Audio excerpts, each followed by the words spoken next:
ئەمە دیمەنی ئەشکەوتی دەرزیلەیە کە بە دووری 30 کیلۆمەتر دەکەوێتە باشووری ناحیەی سەنگاوی سەر باقەزای چەمچەماڵەوە.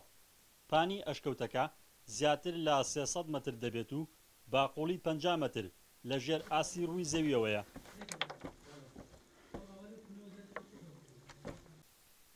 لە ناو ئەشکەوتەکەدا چەند کانیاوێکی تێدایە کە جگە لە ئاوی شیرین و ئاسایی بەشێک لەو کانیاوانە ئاوەکانیان ترشن و بەشێکی تریان تاڵن، وەک ئاوی کانزایی لەلایەن هاوڵاتیانەوە بەکار دەهێنرێن.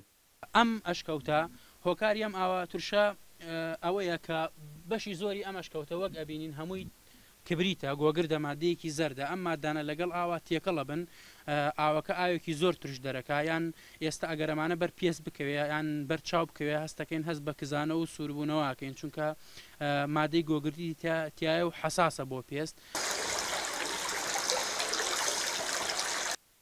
ترشاوەکە یاخود گەڕاوەکە ئەو چەمکانن کە لەلایەن هاوڵاتیانەوە بۆ ئاوی نێو ئەشکەوتەکە دانراون و خەڵکی لە شارە جاجاکانی کوردستانەوە بە مەبەستی چارەسەری نەخۆشی بە تایبەت نەخۆشیەکانی پێست سەردانی ئەشکەوتەکە دەکەن.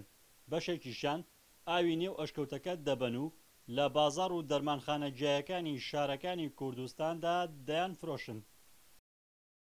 تقریبا تامێکی تاڵی هەیە، ئاوێکی کانزاییە، خەڵک لێرە دێن بە قوڕی ئێرە خۆیانە شۆن، دواتر بەم ئاوە خۆیان پاکەنەوە. ئەم ئاوەکو ئاوی ئاسایی نیە، وەک ئاوێکی کانزاییە چەند مادەیەکی تیا، وەک ئەبینین سەرەوەی ئەشکەوتەکە هەمووی گۆگردە، ئەو گۆگردە کە دێتە خوارەوە لەسەر ئەم تاوێرانە، ئەم تاوێرانی بە مروری زەمن داڕزان و توانوەتەوە.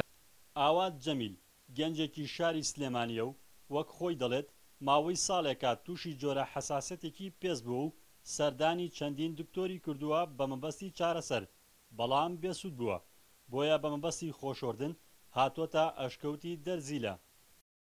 خوران حساسێت وەڵا ساڵێک و 4-5 مانگەوە وەڵا ئیشوێن نەماوەچ ترێ ماوە دای ئێرش وەڵا هەرێک ئەو شتێکیانەوت ئیتر خەڵکی لای خۆماوەتیان گەڕاوی سەنگا و لێ بەشم بە سوودیە بێ بوو. ناوچە شوێنەواریەکان وەک ڕەمزێک بۆ بوونی شارستانیەت و ناساندنی مێژووی نەتەوەکان بە گرنگ دادەنرێن. هاوکات بەیەکێک لە خاڵە گرنگەکانی پێشخستنی کەرتی گەشتیاری ئەژمار دەکرێن. لە سنووری قەزای چەمچەماڵ زیاتر لە 250 شوێنەواری مێژووی تێدایە. سەرباری ئەو ڕێژە زۆری شوێنەوار تا ئێستا بنکەی پاراستنی شوێنەوار لە ناوچەکەدا بوونی نییە. ڕزگار جەبار NRT گوندی دەرزیلەی سەر بە ناحیەی سەنگاو.